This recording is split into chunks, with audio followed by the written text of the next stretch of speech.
I'd like to welcome you all to the Put People First address, presented by Put People First, the Healthcare is a Human Right, and the People's Budget Campaign.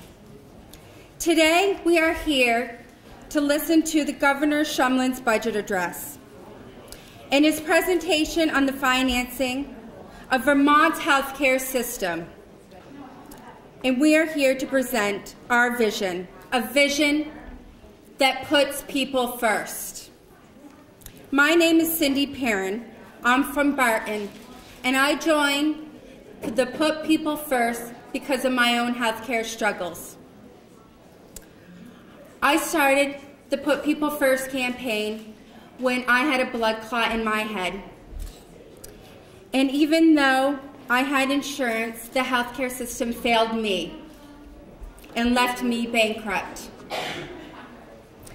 And since I've been involved and been organizing, I've realized that healthcare and all of our fundamental needs are interconnected.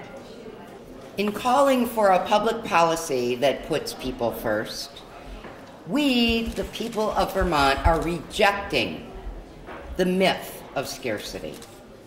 We understand that revenue can be made available to fund public programs if it is the result of the correct public policy decisions.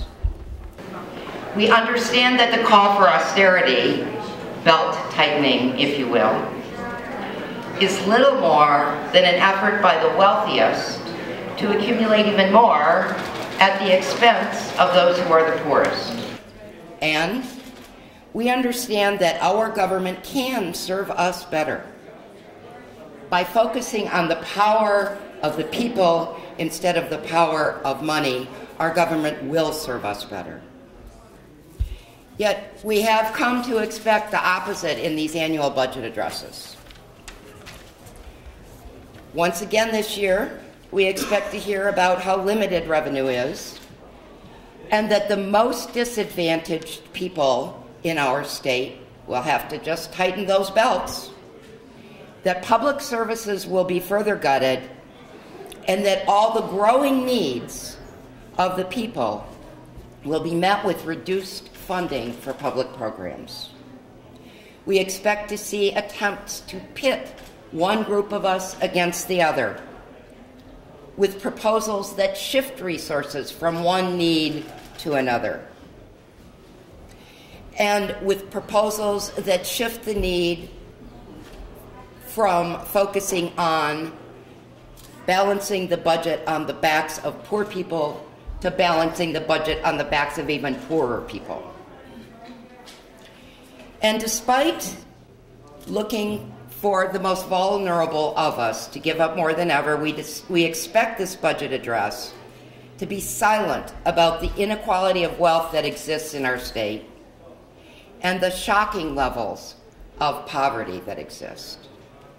Instead, we expect to hear about budget gaps and speculation about job creators. We expect from the state a budget proposal that will increase wealth inequality, thereby increasing inequity, instead of decreasing inequity and wealth inequality in our state. But it doesn't have to be that way. Our solution is a very simple equation. Give what we can and get what we need. Give what we can, get what we need. The principles of a people's budget are simple, but their satisfaction will require a change in the habits of government.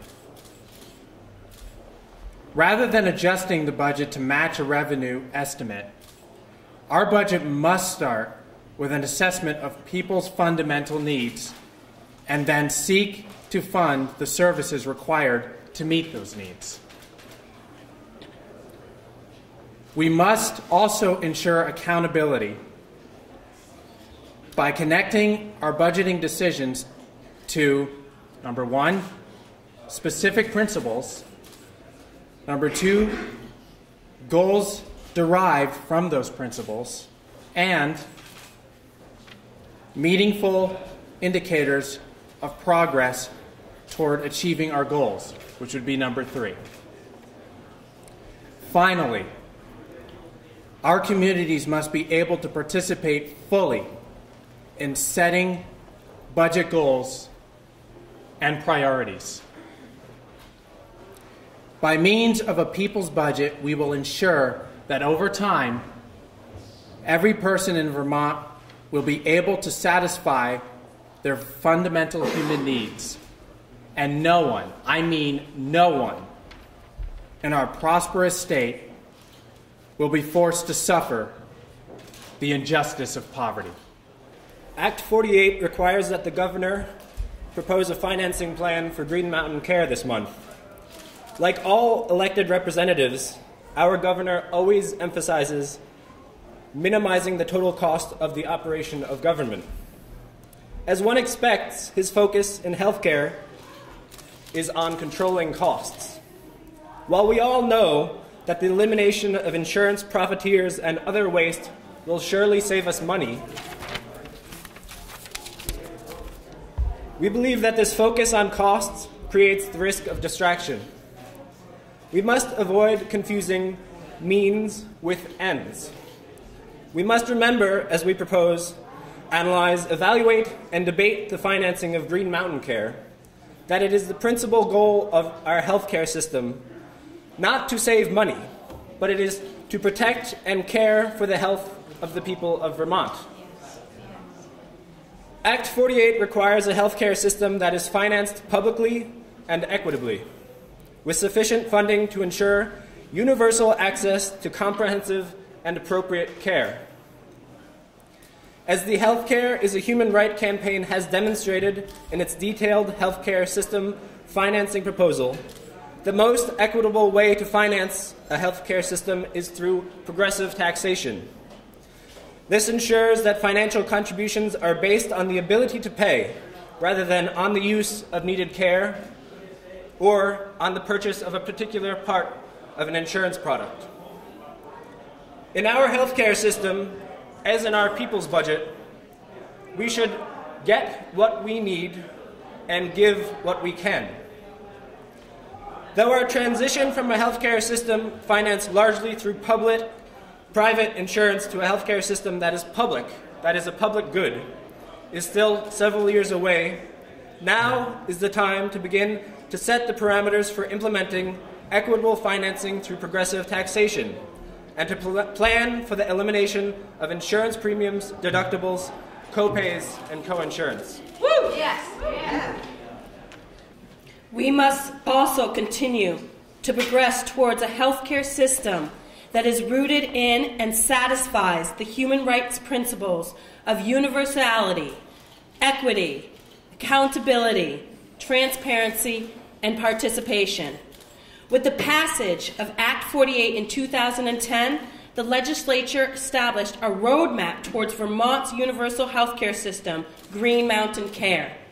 In the same way that a people's budget requires that we challenge old habits, assumptions, and conventions, making Green Mountain Care the public good that Vermont law says it must be, will require several paradigm shifts. Specifically, we must recognize that such things as benefit packages and user fees, the latter couched in the fastidious, nice-sounding term of cost sharing, are the results of the old system. The system that we are working to put behind us. The system in which insurance companies maximize their profits by restricting care and leaving people to suffer and die. Just as health insurance is not health care, the trappings of health insurance system are not necessary components of the universal healthcare system. To care for the health of every person in Vermont, we must ensure that every one of us receives the medically necessary care when we need it. We do not need a package of benefits that covers a list of conditions or body parts. We need comprehensive health care that meets all of our health needs. Nor can we accept financial obstacles to receiving the care that we need when we need it.